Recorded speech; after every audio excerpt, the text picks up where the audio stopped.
Updated May 21, 2018, 7 hours 14 minutes and 52 seconds. It is unlikely the Liberal Party will reach its target of 50% elected female MPs by 2025, Federal President Nick Greiner says. Key points. Just 18 of 84 Liberal MPs and senators in Parliament are women. Greiner determined to boost female representation, but rejects gender quotas. Also stressed diversity in Canberra goes beyond gender representation, Mr Greiner told the ABC's national rap program. It's a continuing struggle to get the party up to what I think is a representative appearance and reality in terms of female representation. It's tough from where we are now, given the realities of the timetable. The important thing is to maintain the pressure, to maintain the direction, and to try and win the argument within the party about the importance. It's a continuing process and we will get there. Whether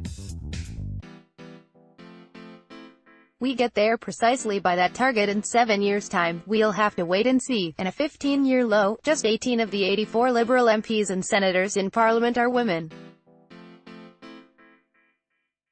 The coalition's woman problem resurfaced last week, after the dumping of Jane Prentice, LNP member for the federal seat of Ryan and Assistant Minister for Disability Services.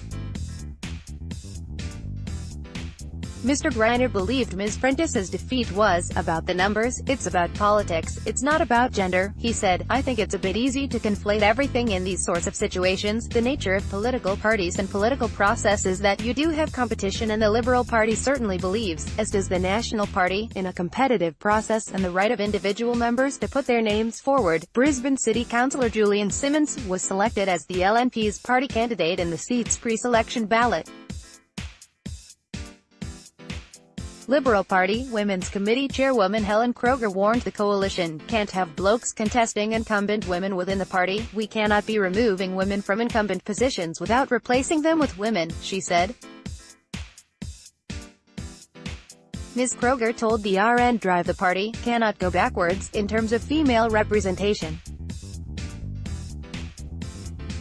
Mr Greiner echoed the former senator's remarks, admitting the presence of women on the party ticket is in the interests of its competitive position. Although Mr Greiner is determined to boost the presence of female representation, he rejected gender quotas as the solution. We don't believe in quotas. We don't think that women ought to be there on some sort of mathematical formula, he said. The Liberal Party's got a clear, and I think philosophically coherent, position about that. We think they should be the best candidates for whatever positions are up. The former NSW Premier also stressed diversity in Canberra goes beyond gender representation. Both major parties are underrepresented in terms of the ethnic backgrounds of their elected representatives, Mr Greiner said.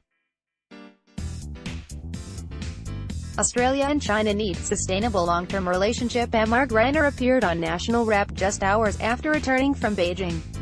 His personal trip coincided with Trade and Tourism Minister Steve Chaubo's visit to China, which ended an unofficial 8-month freeze on Australian government representatives being invited to the country. Australia and China need to develop a sustainable long-term relationship, Mr Greiner said. There will be, from time to time, as there has been this year, issues where the Australian government is standing up for what it perceives as the national interest. Bilateral relations appear to sour following the government's announcement of new foreign interference laws and commentary on the South China Sea. There is more tension now than there was a year or two ago in the Australia-China relationship, and I'm sure that there'll be ups and downs. Topics: government and politics, women, leadership, community and society, world politics, foreign affairs, Australia, Asia, China. First posted May 21, 2018, 5 hours 51 minutes and 8 seconds.